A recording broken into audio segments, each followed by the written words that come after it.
on holistic business auditing and key KPIs for strategic growth. In today's complex business landscape, understanding and optimizing key performance indicators is crucial for sustainable growth. A holistic approach to business auditing allows us to identify our strengths, weakness, and opportunity across various functions. In this discussion, we'll delve into the art and science of holistic business auditing. We'll explore how to identify and measure the right KPIs to drive a strategic decision making. So, to help decode this crucial topic, we are joined by these two incredible leaders, and I'm going to quickly introduce you to them. We have Mr. Shyam Sekar, who is a renowned consultant and entrepreneur. He is the founder of startup Xperts and Voxit Media Tech. He brings in a wealth of experience in business strategies and operation. He's also recognized with prestigious awards like the Top Business Consultant Award from Coach Foundation USA and the Indian Achievers Award. Next, we have with us Ms. Ranjini Sanjay, a renowned digital business strategist and coach. She is the founder of Ranjini Sanjay Coaching Online Business. She has empowered countless entrepreneurs to achieve significant success. Recognized as the LinkedIn Top Voice 2024 and the best selling author of the 100K Launch Method, she brings in a wealth of experience in high ticket coaching and digital marketing. So I would like to welcome both of you and thank you for joining us today. And I would also wish that you yourself give us a quick introduction of what you're doing, and then I'll go with the questions. Thank you. Rajani, please go ahead. Okay, thank you. Ladies Women first first. here. All Good. right. So, Suruchi, thank you so much for this broad and no, very like it was good to hear about yourself after a long time. Let me make it very short. I'm basically a software engineer turned educator. I started my career as a faculty, no, but I returned to corporate. I have a decade-long career in corporate, but uh, having loved what I do in the software industry, still got back to education, and I was running multiple schools in Chennai. And after the pandemic, I am into business coaching now, and I'm a mother of three beautiful children. And I love this work, and I'm here to help life coaches, healers, digital educators make the money that they desire and deserve. So that's why I'm here. Thank you. Lovely, lovely, ma'am. Over to you, sir. Great. Yeah. Thank you so much. Nice to have the introduction of Ranjini. Yeah, this is Shyam. So they call me Startup Shyam in short. I'm a MBA by profession, by degree, but then turned to an entrepreneur. And today, entrepreneurship is my profession. And also, I build a lot of entrepreneurs, startups, and contribute to ecosystem. So what I do, I started this firm called Startup Experts way back in 2013 when I returned. Of course, I returned back to the US. I used to go abroad, been in corporate business for almost 20 years.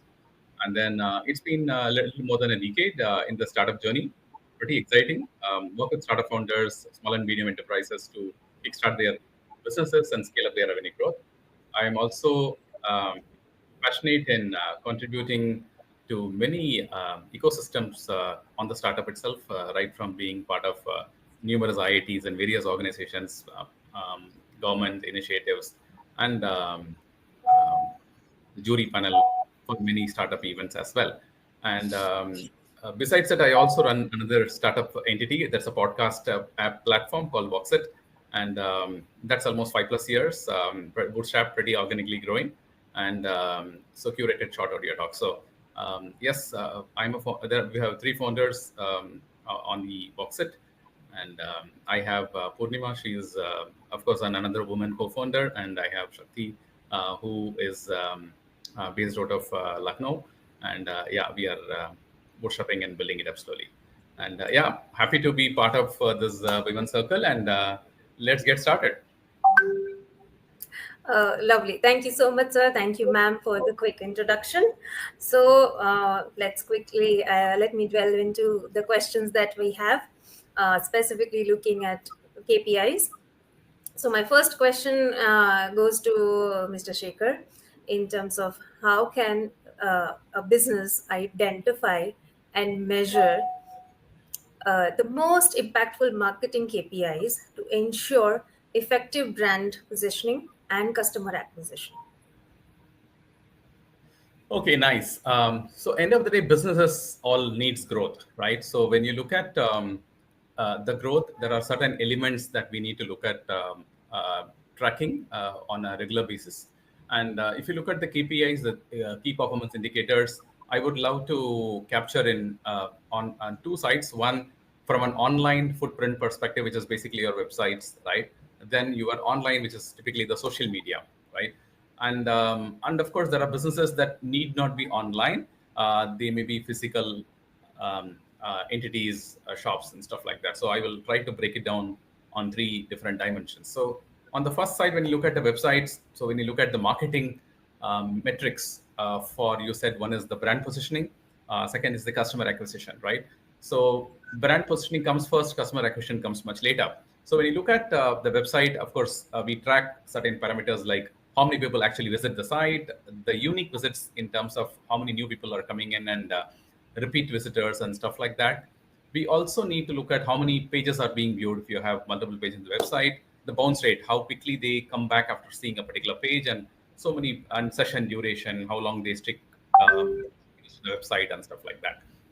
And very interestingly, we also need to look at the audience demography at large.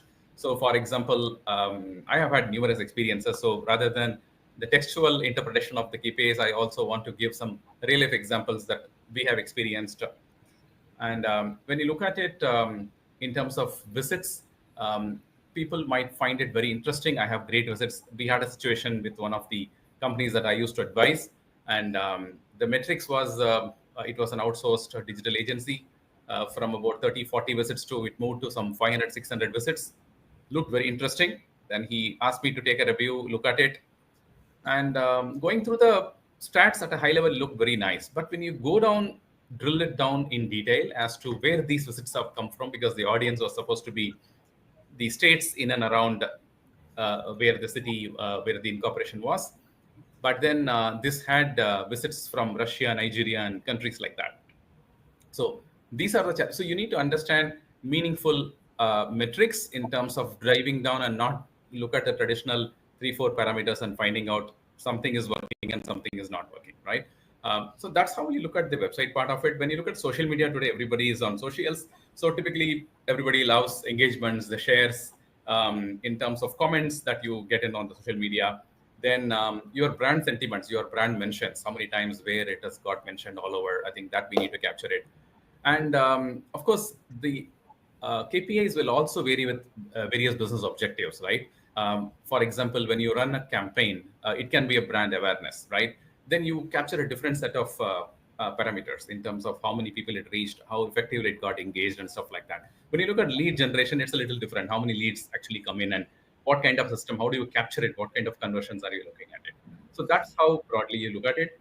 The other one I told you is about the offline businesses, right? The retails of the world and stuff like that. So there we look at the different parameters in terms of footfalls and conversions and the sentiments, the happiness index, and so many other things that we need to capture from an online perspective. So you need to keep track. I'm pretty sure none, if not most of them, aren't actually doing it in terms of the conversions. Even the large retail outlets, I'm pretty shocked that they don't capture any of these sentiments, any of these. It is just a billing counter and just keep moving with it. But I think there is a significant room, an idea, if it can get incorporated, it can actually shake the industry, right? The second part you talked about is the customer acquisition. So we look at the conversion rates. Different conversion rates will be applicable for different business models, right? And most importantly, the cost per acquisition. So how much money you're actually spending to acquire a particular customer. So that's the cost per acquisition that we talk about, right? And most importantly, finally, I would love to talk about the lifetime customer value. So the lifetime value of a customer is very important in terms of ensuring that you have the right KPIs that is getting measured. So, for example, um, uh, let's take a printer as an example, right? You buy the printer for, let's say, $8,000 or $10,000, a wireless printer. It can do 3-in-1, 5-in-1, whatever it is. Print, scan, copy, name it. It's a brilliant machine, right? Now, the cost of the machine is very, very attractive. 6, 8K, 10K, you can get a massive amount of features. But then you look at it, the consumables, you end up buying, let's say, cartridges 4 times or 5 times a year for just a moderate use. Then you end up spending about a minimum of 8 to 10,000 bucks per year. Assuming that the lifetime value of the printer, the life of the printer could be at least 5 years. I've been using it for 7 years plus. And if you look at that parameter, you end up spending nothing less than 50,000 bucks plus just on the consumables. And of course, they have the highest profitability from the consumable business than the selling of the printers by itself, right? So you need to find out what is the cost to acquire the customer, how much money you can spend to acquire the customer when the life cycle, the lifetime value is pretty much. So you need to have a balance of these metrics, the KPIs, when you look at customer acquisition. Lovely.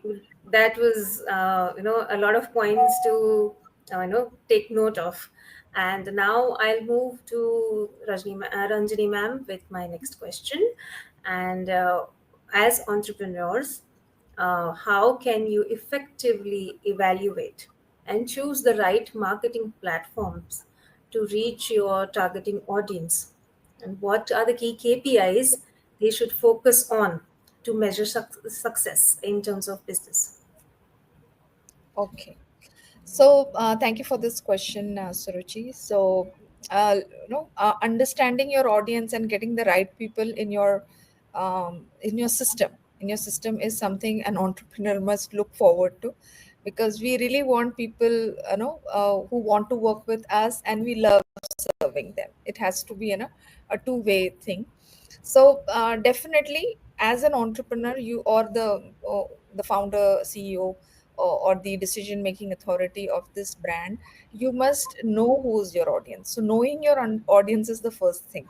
Understanding and how deep you can, like, if you can just know them by their age, their demographics, their behaviors, this interest, this is all available in the performance marketing, where we put all this, pointers, like, they should be from this place, they should like this. Because having AI in place, it has become much easier, because it starts, automatically understanding who is actually getting attracted uh, to your content. So first of all, understanding the audience to a level where, definitely what behaviors and interests they have and where they venture. As you rightly said, picking the platform to get generate the lead. So I would say, like, generally suggest my clients, like, if you are looking at working professionals, definitely LinkedIn is the platform. This is where their presence is. You find authentic profiles and very authentic engagement also.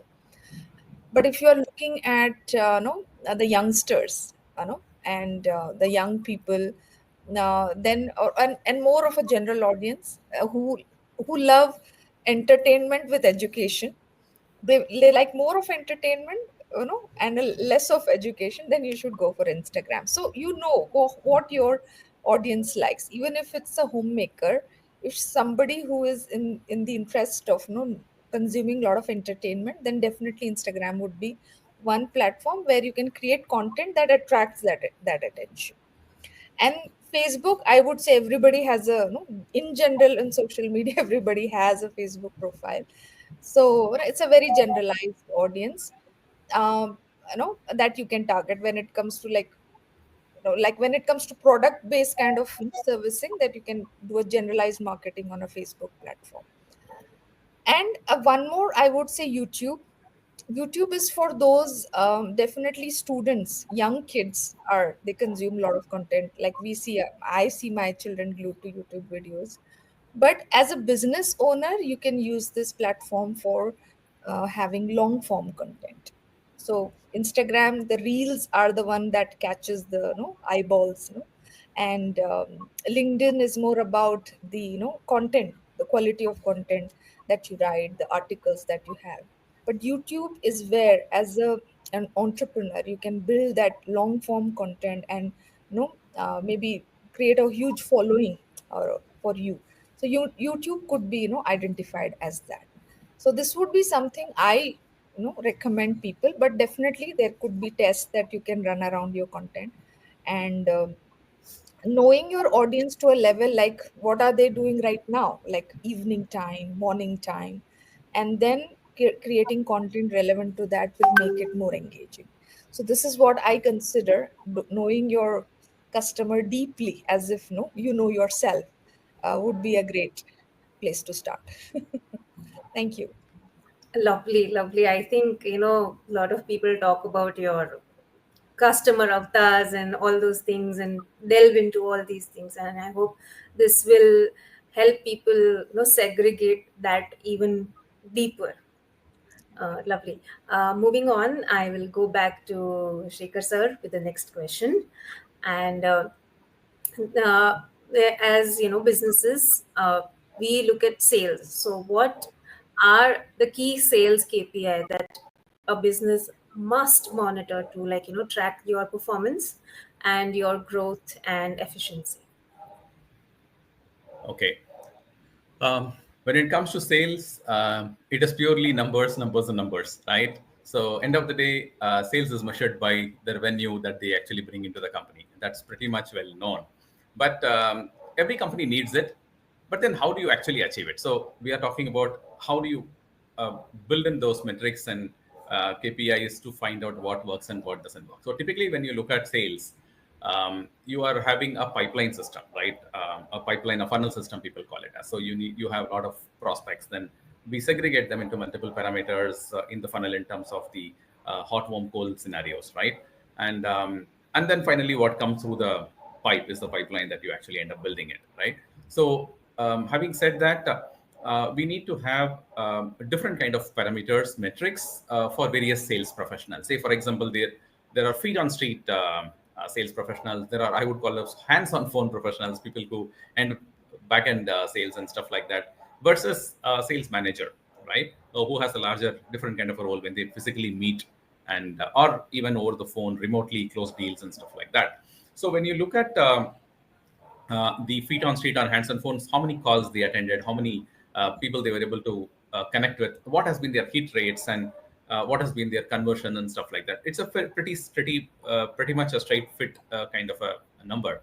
But then you look at it when you look at the other parameters, when people look at B2B sales, right? It could be any industries. It could be SaaS based. It could be real estate based. It could be pharmaceuticals. It could be education, right? You have a set of customers who you might connect with, and then you end up capturing it. Today, most small businesses and even startups predominantly capture all of these in a Excel sheet, right? It looks good. Yeah, it is today it's 20, 50, 100. The moment it crosses a particular number, it becomes hard to keep track of what is actually happening. In sales, it is just not the numbers. It is about knowing how the movement of numbers happen, knowing how the moment of the customer cycle is proceeding forward, either to a closure or to a dead end. We need to have clarity on that.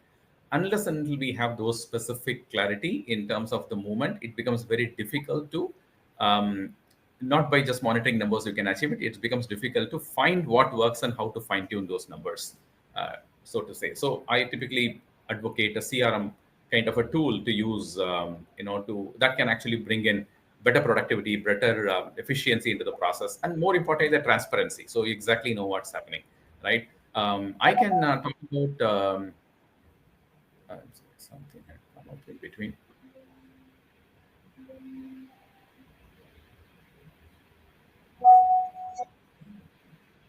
Please,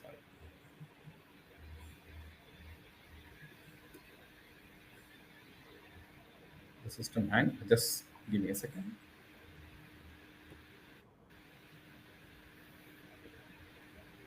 Yeah, am I back? Yes, we can hear you. Thanks. Yeah. I think something popped up and it was hanging. All right. No problem. So All right, thanks. So when you look at the movement, it's important to understand what works and what doesn't work. I'll give an example, life case scenarios.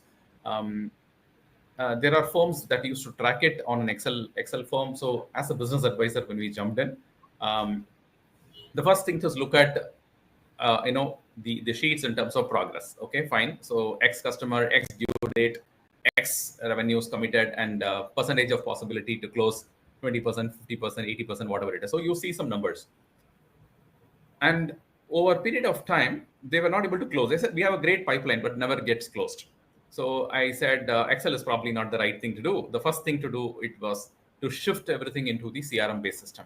So what happens in a CRM? So we actually moved to a Zoho. We asked them to move to a Zoho, though they looked at multiple options and finally ended up using that. So even small companies can use it like a begin kind of a stuff. It's virtually free for a single user. And the beauty is that you will be able to not only just track it, you can't keep altering the numbers because every time you can keep shifting the goalposts in an Excel sheet. So it's difficult to really track as to how what is actually happening. Number one. Number two, when we actually do that, then you have the progress to be tracked in terms of whether they even call the particular um, prospect on time or not. All of these small metrics actually matter. It is just not about the larger KPIs. The small tweaks that you do will move you from the 90 to 100%. Okay, it's not that you are doing everything wrong. You may be doing something right, many things right, but missing one particular thing. If you don't hit 100, it is a fail, right? So it's a 0 or 1, but the gap is very small. You need to tweak those small gaps to ensure that those metrics get captured, and that's how things started to move differently, and that the real funnel appeared, which was pretty much shocking to them as to find out what is the real funnel. And then we found out where the problems are, try to fix it at the back end, and try to get things done. So anything that gets monitored gets done, as I always say in sales. And the second part, out of the whole thing, the next chunk is the length of the sales cycle. The duration of sales cycle can completely be different from one business to another business, right? It could be 15 days, it could be 30 days, it could be 3 months or 6 months. But what you need to look at is when you look at those kind of sales cycle, what kind of customers come in and how fast they actually move out also matters, right? Sales cycle closure is one, but the closures are happening a lot with a shorter sales cycle. And if more churn of the customers are happening, then you have a serious concern, right? You are better off. It could be because of wrong commitments and stuff like that, over commitments, and setting over expectations and stuff like that, under delivery. Then the last part is the conversion goal. So when we talk about the digital media that Ranjini mentioned about, so when you look at the Facebooks of the world and the other digital platform, the conversion goals can be pretty much different from sales, from e-commerce and stuff like that. So I used to track my own conversion goals back in my corporate days, where I used to have a hit rate of about 84%, and of course stop tracking or beyond after that. But then I'm saying we track our own performance and see how things move, forward. And other aspects of sales is the kind of deal size. What kind of deal size? So is it spread out? Is somebody having just one deal and nothing else and meeting the targets, or if they have too many small deals and trying to build it, or it's a combination of all? Everything has a plus and a minus to view it. What suits your business, you need to arrive at it. And of course, finally, the profitability. How profitable are these customers, right? Because it's very easy to bring in the heavy discounts and acquire a customer, where it could actually hurt your profitability. So sustainability could be a challenge at some point in time. And of course, as I mentioned the last time, the LTV, I always focus on the LTV. What's the lifetime value of a customer? How much the customer can actually give it over a period of time. So if you look at a SaaS business, a subscription model, then it works a little differently in terms of how the whole situation evolves. Lovely. That was a long, lovely input, and wow, 84%. That's some number I'm sure everybody wants to achieve. So moving over to Ranjini ma'am, my next question is taking forward the similar question of lead conversion. So conversion is often one of the biggest challenges that entrepreneurs will face. So, what strategies would you recommend to improve that, and what KPIs should we track to ensure that there's progress? Yeah. So Thank you so much for this question, and it's a $1 million question. All right, so what do we do? So, to get the required sales. So, definitely lead generation, sales. These are the, this is always on top of a entrepreneur's mind because this is running your life. So, the places where we can, easily look at work and which I personally do and I recommend is one that Mr. Shyam said, the conversion. So this is sales. When you say how good are you at selling, so one recent maybe I won't say that it is new to others. There may be people knowing, but for me, there were two aspects where I found out like there is something called selling and there is something called closing. So there are people who say yes to you, and no, so getting a yes from people, we often say, okay, you're selling, your idea is selling. But often entrepreneurs, when they are beginners, they struggle in this area where they are not able to close. So the money doesn't come to the bank, right? So closure rate is what we need to track. This is what I say, the closing rate is what. And and there are different tactics around it. There is fear-based selling, there is faith-based selling, and all of this. I'm not going to run into that, but I'm definitely going to talk about lead generation from a lead to a client, the journey. So before even calling that person a lead, you must have a qualifying process. Is this a qualified lead? Or, okay, and this itself will save a lot of your time and energy to not go behind the wrong audience. So this comes from your understanding of who is my audience. So that's how it is. So if you know the audience better, you will be able to ask or put them through a process that would qualify and keep the people who are the right fit for you to work, and you can have the others in the pipeline that they need to level up to come to that qualification process. So qualifying process is very important. And then the other thing that I often say, like, leads are there around. Like, you may have a lot of leads running in your sitting in your system, but when you do a sales cycle, a sales process that you follow, whichever model it is, the show up rate, how many people show up to and to talk to you. When I say high ticket closing, it is a sales call. Basically, you have a call and you close them. How many people show up? So after the qualifying process comes the show up rate. So if you have a better show up rate, definitely you will see good revenue on the other side after the sales call and the closure rate. So these are the few things which I have a very close focus when I track my work and my clients' work. So to summarize, I would say the closing rate, the show up rate, and a very robust qualification process, so that you are not talking to 100 people and getting just one person. You talk to five and get three. So that's what I would recommend. Yeah. Thank you. Oh, that's a lovely input, ma'am. Because I've seen people chasing hundreds and only getting probably one or two people. That's like 1 or 2% of conversion rate, and that is where everybody struggles. So that concept is, yes, everybody would admire it. Thank you so much. And I would now move to Shekhar sir for the next question in terms of alignment. So organization, they always struggle in terms of alignment. So how can they align the KPIs across their marketing, sales, and overall business strategy, and how can they achieve growth along with it? Okay, good. I would also say this to be $1 million question as well. So, because every organization wants to know the secret, isn't it? Because KPIs, when you look at silos, right, be it sales, be it marketing, I think from a silo perspective, it works well. But how do you ensure that the marketing, the sales, the operations, everything else is aligned and make sure that we do it, right? So I would, beyond the KPIs, I always say that you need to have an OKRs, right? The key result areas that we talk about, objectives and key results, right, that we talk about. That's very important because these two together, hand in hand, will drive the organization forward better, right? How does it work? OKRs are typically the goals. I mean, it's part of the goal setting process, right? Goal setting exercise that we do in terms of how do you want to reach destination and what's the method that you use, right? KPIs are the metrics that you track while you are actually progressing from point A to point B. And OKR can be a short term as well. So once you reach a goal, then you need to set another goal so that you keep moving forward. So I think a combination of these two has to work. That's first point. Then I'll also give you a live example with my engagement with yet another brand or a firm. So they've been in business for a very, very long time.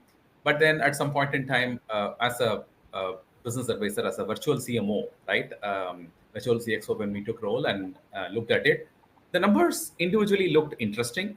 So typically, when you look at the marketing, they said we are giving a lot of leads. Sales is useless. They are not converting anything. When you go to sales, they say leads are not worth it. It is absolutely useless.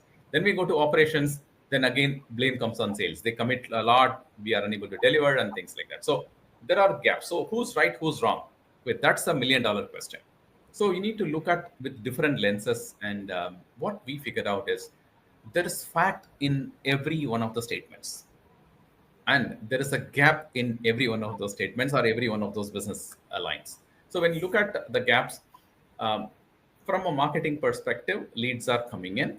From a sales perspective, it is not getting closed or it is not having a great quality. So what do? You start with the process of whether the quality of the leads, Ranjini rightly mentioned, it's more important in terms of understanding the lead quality in the first place. So, and find out whether those are the right set of audience that we talked about. Because if you don't understand your audience, you're pitching in something else, the number of leads can pour in. So, and of course, it was having a lot of bad leads as well as some interesting good leads. So that's one set. So we were able to fix the first issue. Come to the next wheel. So let's assume that it's a four-wheeled or a three-wheeled vehicle. So the next wheel is the sales. Now, when you look at the sales the same way, there was no CRM in the first place. Too many customers, Excels, too many Excel floating around from one to another and stuff like that. Too much of transfers between the sales executive to the manager and stuff like that. So it was pretty complex to really track what is actually happening. And trust me, they were actually, the intent was good. I mean, nothing, no one was fooling around. Just that the system wasn't working in terms of the way it is supposed to, point one. And when you look at the um, sales metrics, the closure wasn't happening because the leads were not followed up on time. So, as I mentioned in my previous statement, tracking the leads as to whether they reach out on time is becoming a very significant factor. Because when somebody gives you an appointment at 11 o'clock, if you don't call them at 11 and then you forget and then you call up at 4 o'clock, sir, available, they probably would have got an impression that you are not serious about it, right? And that is how you look at presenting your organization, right? You need to be on time, punctual, and make sure. And if you don't reach, you need to send out a message. Hey, I actually tried reaching you at the appointment scheduled for 11 o'clock, but guess you are not available. Can I reach you a little later? I think those are the smaller elements which will actually trigger the process forward in terms of closure. And of course, the hot warm closure, the pipeline, the timeline to close. So people were not qualifying the leads enough. So those were some of the challenges that we tried to fix it. And finally, it worked. And finally, when it comes to operations, yes, because the two issues are fixed, the third wheel has to start running. And how do we do that? We created a unified dashboard. So what we did was we did a dovetailing of sales, marketing, and operations in multiple places. We used to have collaborative discussions and making sure that people understand each other's requirements and feedbacks instantly and sit together as a team so that the OKRs are achievable. So you look at the organization goal, which is a common goal for all the three. So it is not a silo-based working and parameters getting evaluated. It is the organization goal alongside the individual parameters. Both will get measured in terms of metrics and the performance. That's how they were evaluated. And it started to bring in a cohesion. And of course, some will be in the line and some will be out of line. So we need to bring in the right resources to make sure the people who fall in line continue the process for the benefit of the organization. So that's how those segments were able to come in. So cross-functional team meetings and things are very important. And the final outcome was fantastic customer experience, because that is what we look for, right? Whether it's a marketing, whether it's a sales or the operation, customer experience, and that has a metric that dovetails with all of them. So ensure that sales commits what is to be delivered, operation delivers what is committed, or excite them better, and marketing needs to make sure that the right quality of leads actually come in. So that is how we build the 360-degree ecosystem to make sure that the whole thing works. It looks a little simple when I tell you in a few minutes, but it actually takes a lot of effort to make sure that you jump in, deep dive each and every areas and fix these issues. So typically, I think it took almost about 4 to 5 months to ensure that everything started to run very well, because it's a deeply entrenched system. So you need to make things change when the engine is running, right? Changing the wheel when the car is moving is one of the most difficult parts. So, but it actually started to give results, and um, yeah, that's something I wanted to share with you all. Lovely. And the point you mentioned, like, people putting the blame on each other, and the marketing guy saying sales didn't work, and the sales guy says the operations is not putting in the efforts. I think people face it a lot. And thank you for putting in all these things in a streamline to, get a better idea at how an organization actually can work on these things. Moving on, I would want to move to Ranjini ma'am with the next question.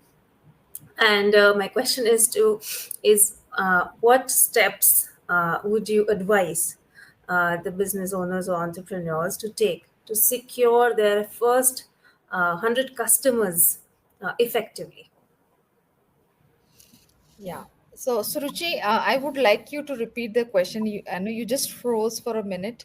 So, can you Okay, ma'am. repeat the question? Sure, I will. So, what steps would you advise entrepreneurs to take to secure their first customers effectively? First 100 customers First effectively. 100 customers. Okay. All right. So, let me talk from a perspective of a service-based, business, because I'm into that, so I can easily, navigate that. Maybe, for a product base, it may not sound appropriate, but definitely for a service base. So, first of all, definitely work on creating a world-class product that is in a service side. I would say the program, like we educators, we call it as a course,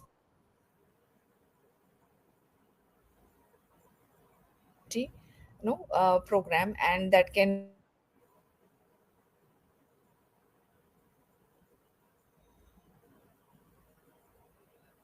so create invest the first step is to invest time in building a product that as a business owner, it's like your baby.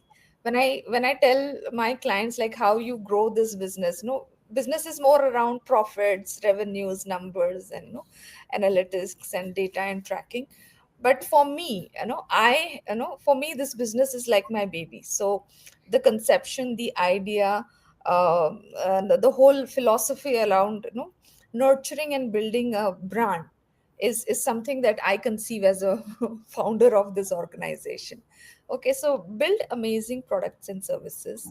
The next step is to get few people on board, let's say 1 to 5 or 10, whatever is your capacity, and make sure the product is delivering what you promised. All right. And one of my mentors who would say, like, no, you should deliver 10x of what you have actually, charged them.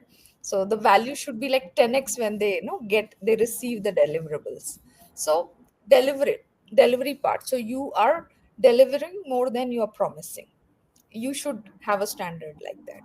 Once these two things are clear, like have an amazing product, you have a process that delivers these services, then comes the growth and the scaling part. Scaling, I would take it as the last step, because that is like growing on volume, not just in numbers. It's about really creating that very big impact. So the third thing, and the longer time you will spend, is growing this business. And this is where the roller coaster is. Sometimes you have to go back to your product and rework and make it better with the current trends and the way technology is changing. Things that worked in 2024 are not going to work in 2025. So we are already getting ready. What new things we need to get equipped, to learn and get aware of, so that we are better ready, not getting hurt in the process. So the product gets evolved, and the services also get better, and the consumer also, their needs also get, over a period it is different. What was there in the post pandemic time, I think we are way ahead right now. Now that post pandemic time is also over, so we have gone beyond that. So our products have to deliver on what is the customer needing now. So there is it's a continuous iterative process. You go back and come again, but then you, there is an alignment. The question that you asked, Mr. Sham, no, there is an alignment in what you are doing, why you're doing, how you're doing. When that alignment, that chakra is, no, that wheels are aligned, then that is the point where you think of scaling. So I would say your 100 customers you can reach in your growing stage. So your first 100 is your, the place where you really, start, build and grow. And once you have reached your first 100, I think that, like, you can, take that flight of exceptional growth, and, invest on scaling and other strategies that, you not just, be available to a local audience, you can become global. So that is possible. So I think this is what I would recommend a business to do. I hope that Um, serves. Yes, lovely. And the idea of delivering 10x on what value system, yes, I think if we are achieving that, then we are unbeatable because competition is increasing every day. Uh, so, with that, I have one question in terms of online business, which I would want insights from both of you. So, the question that I wish to ask specifically for online businesses, specifically because I'm also into it, that is like, what are the must track KPIs for sustainable growth and long term success online? Uh, Whoever wish to start, maybe. So, if you start, or ma'am, uh, the floor is open for the question. Yeah. Yes, Ranjini, go ahead. Sorry, I was on a mute as I was enjoying the conversation. Would you like to go first? No, I need to know the question once again. So Okay. sorry Sure, about ma'am. it. So, for an online business, what are the must track KPIs to ensure growth and long term success? Okay. For long-term success, I would say, staying true to the why you started. I think functionally, I would look at that before. Definitely, business works on two different parameters. One is the numbers, which we set goals, and we have a, year-end goal, and we have certain strategies to run, and we run a game. It's like a game that you play, and you score, you miss it. When the financial year ends, you have the results. So that is one part of the game, which we have to take a significant leap every year. So it's not like I'm going to play the same numbers next year. No, it has to go a 3x or a, 6x, I would say, from the previous to the next year. So number wise, this is what you aim for, and I would say push yourself to the next level. As a business, it's an enterprise I'm talking about. And fundamentally, or functionally, I would say, to staying, no matter what you do, where you go, whether you're local or global, you have to stay true to the essence of why you started. The whole experience of creating this brand, the customer experience, the reason, the foundational reason they are with you for a lifetime. It's could be even a soap. You use that soap for so many years, or maybe 30 years also. That kind of brand building you're doing. So and that soap has a quality. That's why I buy that soap every time, every month. So that essence, that the customer experience is the foremost. So customer experience on one side, that you are like, you are leveling up, and creating amazing value for your customers, and elevating that experience over and year again. Like, it's not like, it's the same thing, packed with a new, shiny packet. It's really elevated. And other side is the game as you play as business. So that is again taking a leap of 3x, 6x, 10x, or 100x, however it works. But yes, there is magical exceptional growth on one side, at the same time being grounded to the foundations, that you, the first reason you started? I think that would be my take on it for online business owners. Lovely. Know your why and keep it to it. Thank you, ma'am. That was lovely. So please go ahead and give your insights on the same thing. Absolutely. I would second what Ranjini said in terms of customer experience, because that's something I keep repeating every time. The kind of value that you can showcase to your customer. So now, when I look back at the question in terms of the KPIs, we actually covered that in the early stage. Typically, just to quickly recap, the cost of customer acquisition is very, very important. See, when you look at the online business, people say anybody can start an online business and build it up. I think most often they just get into it and suddenly lose steam, because when you look at online business, I get many calls in terms of how much budget do I need to set up, right? Do I need to have to get into an online business? I said any number won't fit, because it's a bottomless pit. It can consume as much as you can actually throw, right? It's about how many customers you can acquire, how much of expansion, whether it is local, global, all of that stuff. But if you work backwards, this is my budget. What can I ideally achieve? So you bring it back and make sure that your campaigns are effective and gives you the right result. And I gave an example in terms of the lifetime value of the customer. Say, for example, many people spend a lot of money in acquiring customers. What is the right amount that you will actually spend for a particular business, right? How much to spend is always a question mark. Should I spend 500 rupees per customer, 5,000, 50,000? So what will be the number? What is the magic number? So I'll give a secret in terms of how the metrics work. Let's assume that the lifetime, let's talk about any subscription business, right? You, let's say, pay about 100 bucks a month, okay? 99 rupees, they call it as, right?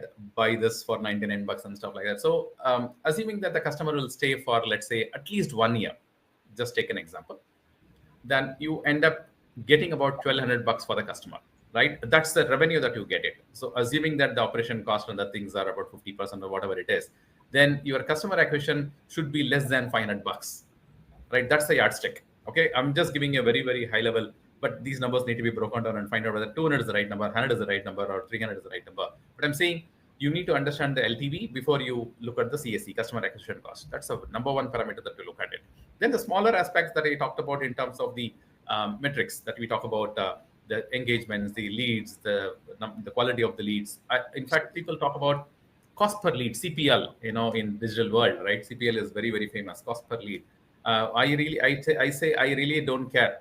I said cost per customer, and before that I measure cost per quality lead, because I can churn some 100 leads and everything can be junk, right? So I measure only these two metrics.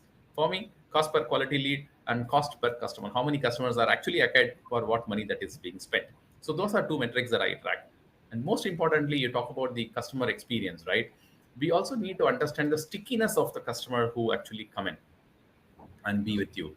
And it's easy to measure how long the customer sticks with you, right? 3 months, 6 months, 1 year, 2 years, 3 years. I think that's the window that you talk about. So you need to ensure that there's an emotional connect with the brand, right? When Rajani talks about when you change a paper, I remember an example, older example. I go back decades. When I was in school, so few of the students were picked up, handpicked, and they said, okay, let's, Britannia, I guess, was there, who had visited our school, to take students' experience as to what they think about the brand. So I was there, and somebody else was also there, and they asked me a question. Okay, this is the biscuit, and then if I change the cover, will you buy it? Okay, so typically children will say yes, fantastic, awesome, it is very colorful, I'll buy. At that point in time, I just simply was bowled by the question. I said no. They said, why? The biscuit should be tasting good, otherwise I wouldn't buy. So whatever the packaging that you try to cover, the inside content has to be good, otherwise it is all the sales. Because today we see a lot of issues and challenges, right?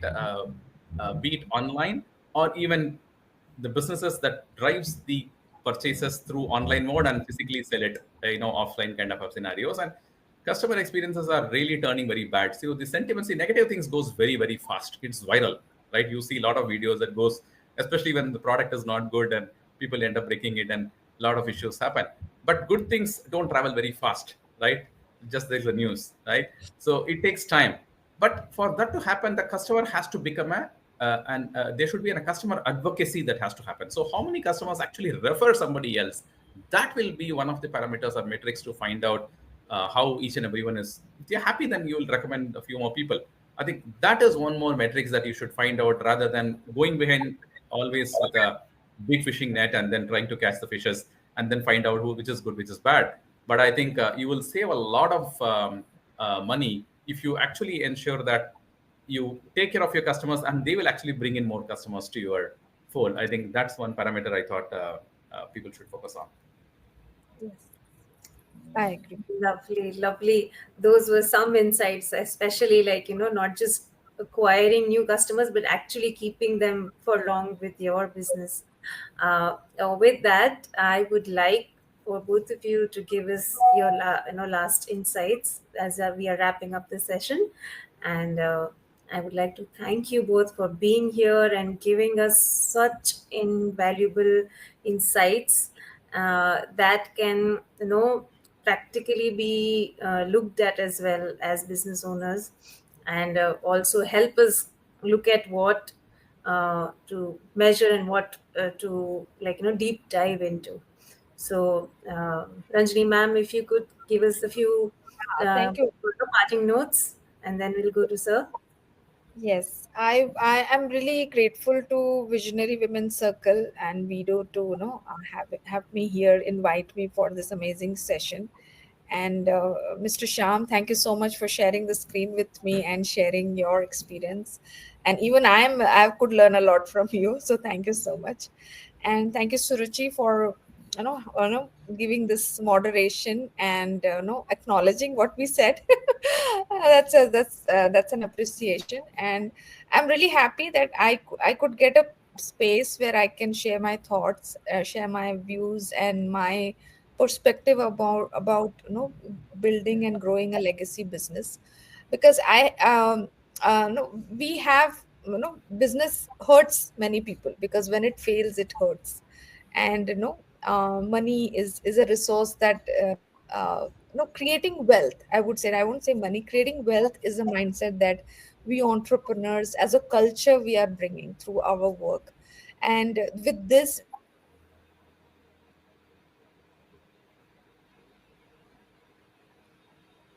I think we've lost her. yeah, I think there's some network connection disconnection. No problem, ma'am. No problem at all. But that was really, really, you know, uh, something that I'm also grateful, because sharing a platform where I can have so many insights from lovely people is equally humbling. Thank you so much, and Thank Shekhar you. sir, your parting notes, please. Sure. Parting notes. Besides the KPIs, in fact, when I was approached, we were having discussions for more than a month or much longer. So somehow I couldn't find the time, and today we could actually find the time and jump into this platform. And they said, "What is the topic?" I said, "Audit." I said, "I'm not a compliance professional, neither a finance expert." So I'm either, no, this is business audit. I said, okay, anything on business? Yes, we are in. And so I want to give just one or two points as a final closing thoughts. A leadership should have, we talk about KPIs, we talk about OKRs. A leadership need to have, I would say, the breadth and depth of expertise, experience and expertise, right? You need to know a lot more, right? You can't say I'm specialized, I'm just looking at the product. You've got to understand the marketing, you've got to understand sales. You don't need to be an expert in everything, but you got to know it. Because you are an entrepreneur, you're a founder, right? It doesn't matter whether you're a small business. All the more reason, of course, you are a small business, but you've got to know everything. But get it done through the people, right? And the depth. You need to get into the depth to find out where to fix the problem and come back. Most often, founders miss. They get into the depth and they get stuck there. They start to work on it. I have seen people doing everything else, right? From incorporation to product development to management to marketing to logo designs. I mean, name it, they do it. I mean, it is not the right thing. I said, you pay it to somebody else, they can do, right? But you are worth more than the $10,000 that you are actually giving it to somebody else. So you need to look at things very differently. And especially when you look at the key parameter to ensure this happens is the people, process, and technology, right? So yes, people matter a lot. You need to find the right culture with people to get into the system and set the right process. I told you about CRM is just one of the process, but we need to get the entire process set right. And don't be afraid of technology, because especially women entrepreneurs, um, they might have a career break and restart, relaunch at some point in time. So at that point in time, entrepreneurship is will come naturally because there's something to be taken care back at home, and they want to do some time doing entrepreneurship and building a business. So nothing to get worried about technology because AI is today used by school students to write even essays, right? So when you look at it, it's brilliant. You just have to adapt it, and it's like taking mobile and browsing social media, Instagrams of the world. So it's pretty simple. So that is something you need to be uh, looking forward to manage. And yes, it was wonderful, nice share the stage with both of you. Thank you, Ranjini, for the nice notes, and Suruchi, very nice questions, thought provoking, and I think there's a lot of insights that were shared, which could be pretty much useful, not just for the session, but I think to sustain the business, many might find it interesting, I guess. And of course, the Visionary Women Circle, it's a great initiative to keep conducting these kind of sessions. And obviously, it would not benefit just the women, it will help the entire community at large, right? Of course, you are the founding pillars doing a lot more things, but I think it is an evolving ecosystem that would help build the nation at large, because better entrepreneurship, better revenue, better GDP, better country, and a better Bharat, right? So thank you once again for me to have me in this platform and share some of the thoughts and insights. So thank you very much and namaste. Thank you. And that you just expanded it to the whole country. So that's even more better. And thank you, both of you, again. And to our audience, we hope this session was valuable, insightful, and you've taken a lot of notes. And you will build more better businesses and a stronger team. So do stay connected with us on the social media. We are on LinkedIn, we are on YouTube, we are on Facebook, and you can always go back to these sessions. And thank you again, and have a lovely, lovely evening and a lovely